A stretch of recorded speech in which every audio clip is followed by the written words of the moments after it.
Hey, what's cracking, everybody? Welcome back to Computer Games Hardware.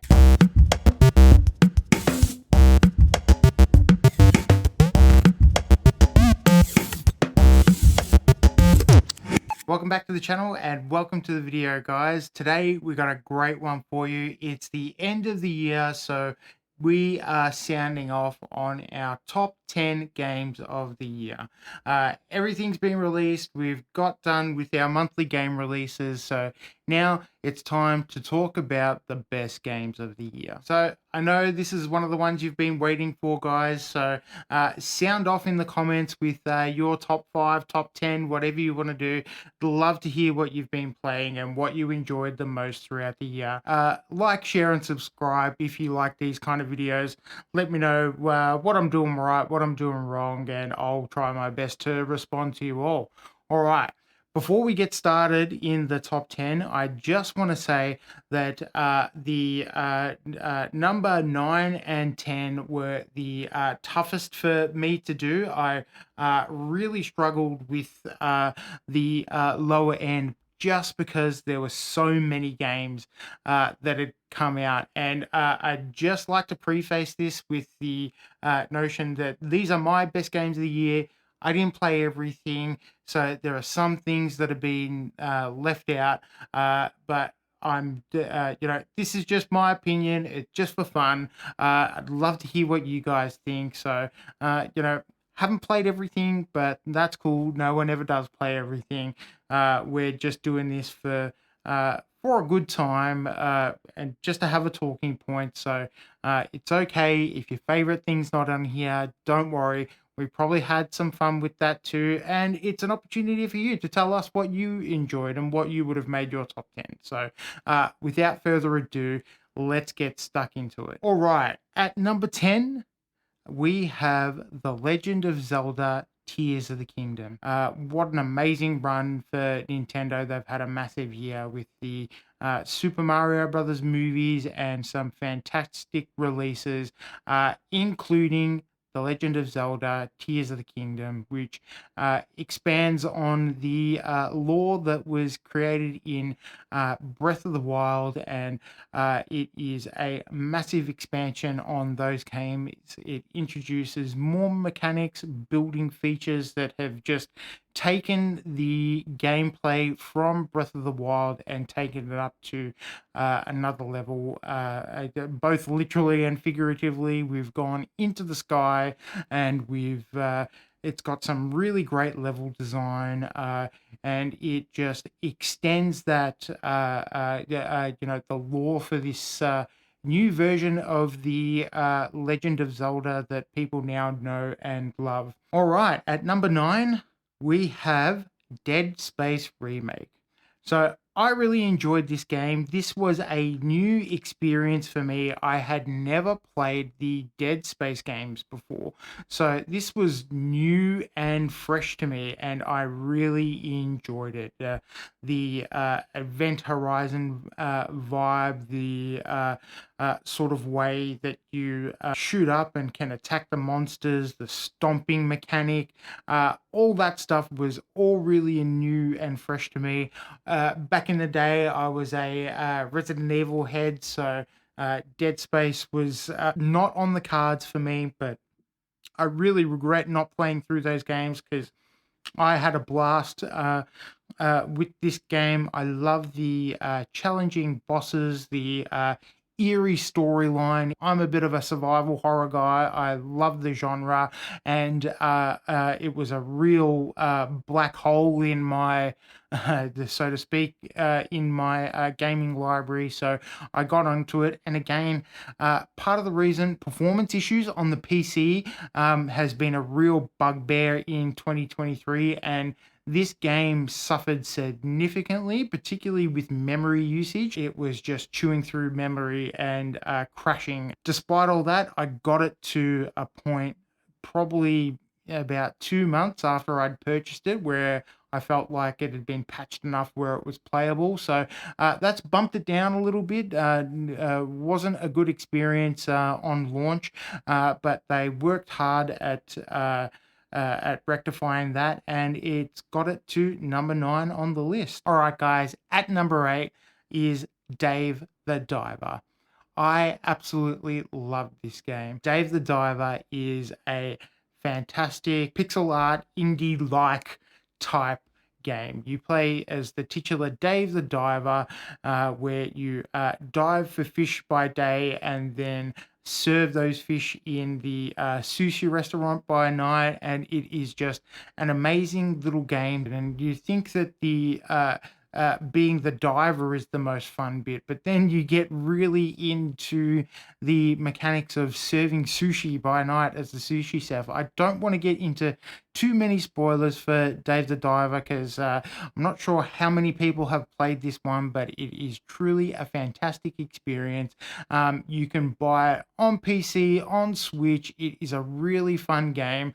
It's around $30 and it's well worth the money. I could spend hours and hours playing the Dave the Diver, and I did, and that's why it's number 8 on this list. All right, guys, next up at number 7, we have Street Fighter 6. Quite honestly, Street Fighter 6 could be my game of the year. I absolutely love it.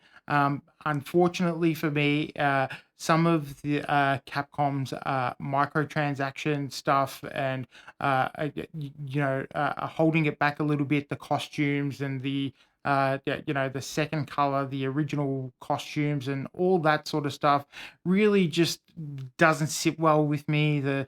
It's got a little bit of a games of a service vibe to it, but fortunately it's something you can just ignore, which is what I do. I'm not paying anymore.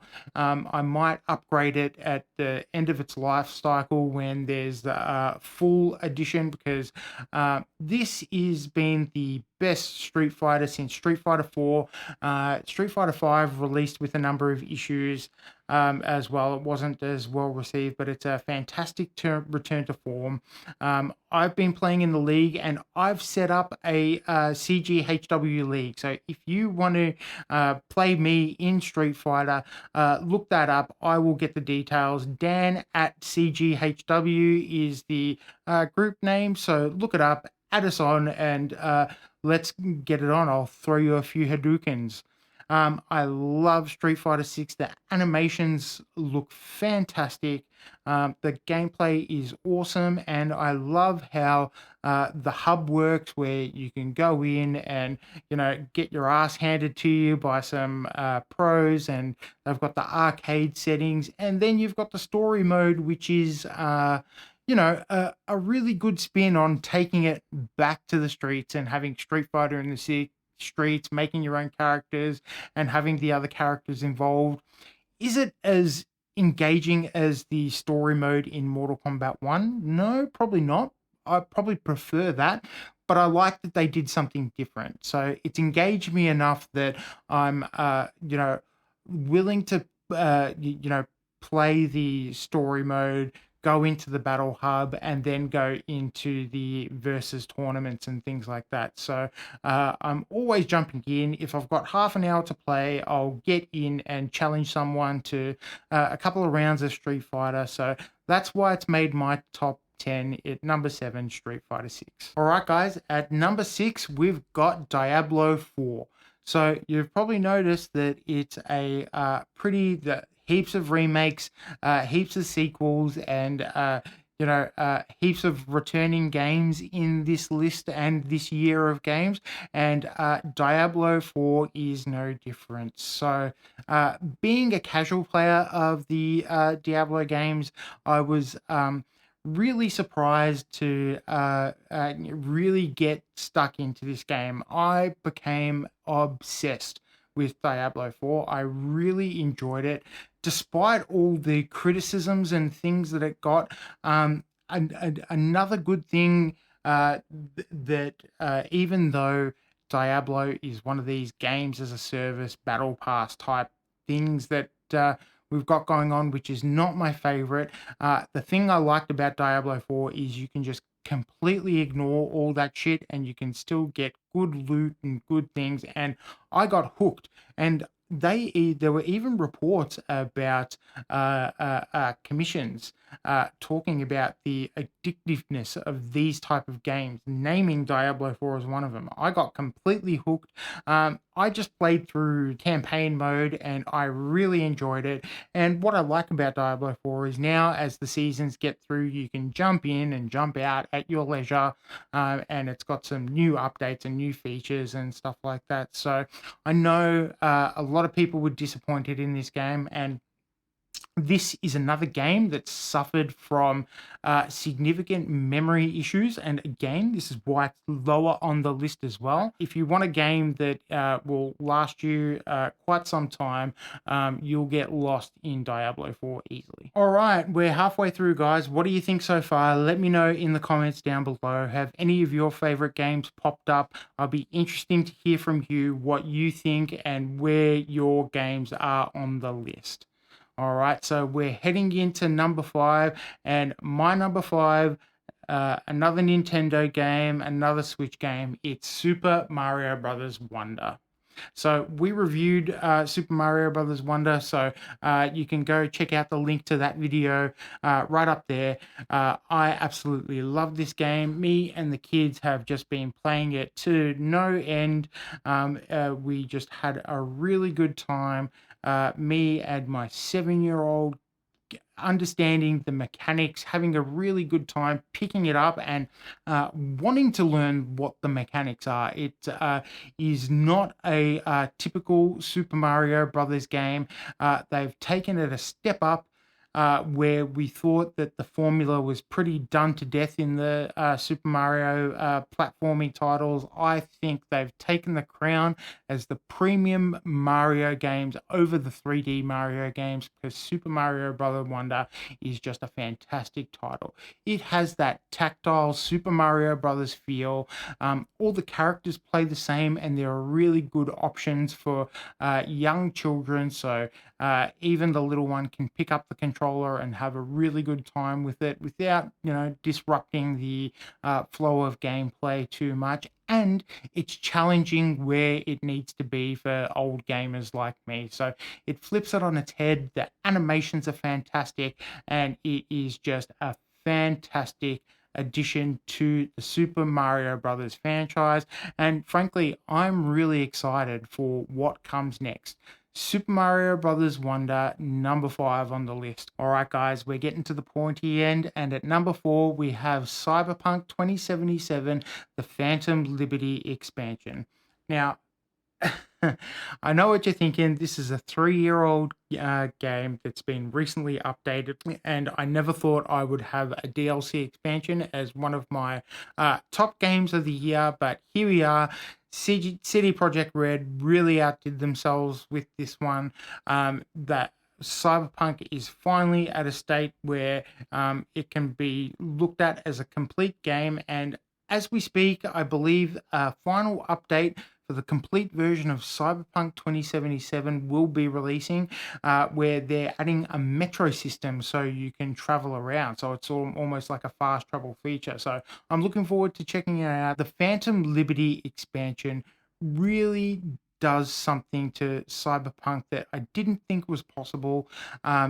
It's one of the best worlds to live in. It feels lived in. The characters feel like they're doing something. They've updated the AI and the mechanics and the NPCs to really make them feel like, it's a world that you want to live in and spend time in. It's got that real dirty, grimy cyberpunk feel to it, and it looks just fantastic. This game looks amazing. It plays perfectly, and look, you're still going to have a little bit of jank here and there, but that comes with the history of Cyberpunk 2077. One thing that I really love about the Phantom Liberty expansion is the options it gives you. So initially, I was going to just replay Cyberpunk from the start and go into the expansion. A, a little bit way through, I sort of didn't want to do that anymore. So I stopped getting through, and I was at a point where you can unlock the Phantom Liberty. So what I really liked about the game is that it gives you the option to do that. It also gives you the option to go straight into the Phantom Liberty, and it does something really good where it sort of guesstimates the level that you should be at the end of Cyberpunk, so it doesn't penalize you just for playing the Phantom Liberty expansion, which I really like. That's pretty cool. Another cool thing is, even though you might want to be playing the Phantom Liberty expansion, you're still going to get calls from like Judy Alvarez and Takamura and all those characters. So, I was ignoring those levels and then get a phone call from Judy, and I was like, oh, Judy, hell yeah. I do want to, chase that story. I really want to play that storyline to its conclusion again. And you can go and do that. So you can go down that storyline path. You can meet up with Takamura, go and talk to Jackie and stuff like that, and then head back to Reed, who's played by Idris Elba, who really does a good job in this title. So, comes highly recommended. If you're a bit trepidatious, wait for the final update for Cyberpunk 2077 for the complete edition and get your hands on that. CD Projekt Red, all hands on deck, developing The Witcher 4. It's been reported that more than half of their staff are in development on that game. So once this update drops for Phantom Liberty, the 2.1 update, that's going to be it, guys. So perfect time to play it and one of the best games of the year. All right, guys, we're into top threes. All right, so these are my absolute favorite games of the year, and quite honestly, they could be in any order, but I've gone this way because at number 3, I've put in Resident Evil 4 Remake. Now, I probably pumped in more hours into Resident Evil 4 Remake than any other game on this list. It's the perfect way to play Resident Evil 4. So I'm a massive Resident Evil head from way back. It's my favorite franchise of all time. But Resident Evil 4 is probably my least favorite. I first played it on the GameCube when it first released, and I wasn't a fan of the switch to the sort of the action style with the old tank controls. The controls really bugged me with Resident Evil 4. I could see the potential in it, and I just didn't think it was there at the time. I know that game in and of itself was a revelation, and I think this is the best version of Resident Evil. So if you're a Resi head, it's got everything you want. It's got the cheesy sort of larger than life characters. Leon's there smashing through the Las Pelagas and having a really good time. The DLC, the Separate Ways DLC, is absolutely fantastic. You get to play as Ada Wong, and she is super OP. The Mercenaries mode is fantastic. It's just got a little bit of everything. I pumped hours and hours into treasure hunting and playing through, trying to get my S plus rank. If you haven't played this one and the Separate Ways DLC, this is a perfect time to get into it. Number 3, Resident Evil 4 comes highly recommended. One of the best games of the year. Also nominated for Game of the Year. You can't go wrong with Resident Evil 4 Remake. All right, guys. Number 2, we have Alan Wake 2. One of my absolutely favorite games of the year. Remedy Entertainment absolutely knocked it out of the park with Alan Wake 2. Again, we have a review for Alan Wake 2, so if you haven't seen that, check that one out. Or also get subscribed if you want to see more content like this. If you've enjoyed this, we can do more of this stuff throughout the year. Alan Wake 2 is an absolute revelation. It earns its spot just by being such a different game. What it does really well. The controls feel really special. Out of the box, it just feels really natural. They've shifted to a Resident Evil like over the shoulder perspective, and it really works well for Alan Wake 2. The story is amazing. Not perfect. There are a few threads that were sort of left untied. So I think there's some DLC that will be coming for Alan Wake 2. So look out for that. But it was just a really great experience. We went into detail in our review. The game looked better than anything you'll see on any console or any PC anywhere, on high settings, even on low settings. This game looked absolutely fantastic. Um, the realism of the hair and the textures just make this game really come to life. It was a really scary game. This game made me shit my pants. So fair warning to all of you out there, this is not a game for the little ones. It works best when you turn all the set lights off and you play in a really dark room late at night. It is just a fantastic survival horror game, making me wonder what's next for the Alan Wake universe and what's next for Remedy Entertainment. So if this is the bar that they've set it super high.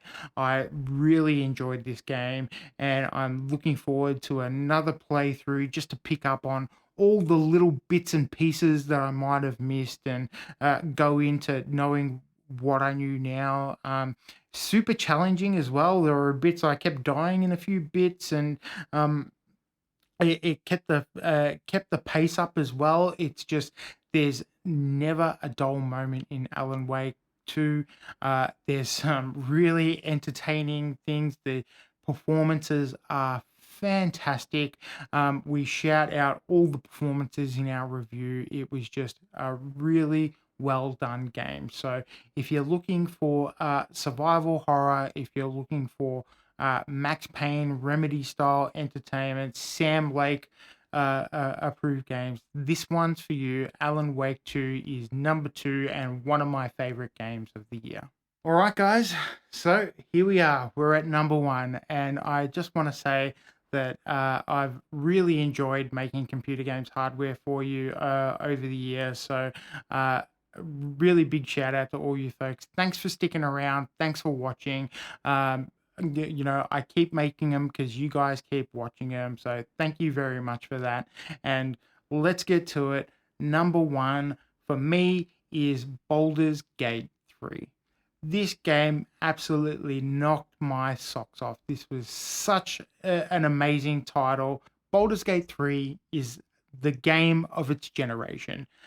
Just what wildly amazing in the choices. There's hundreds and thousands of cutscenes and choices.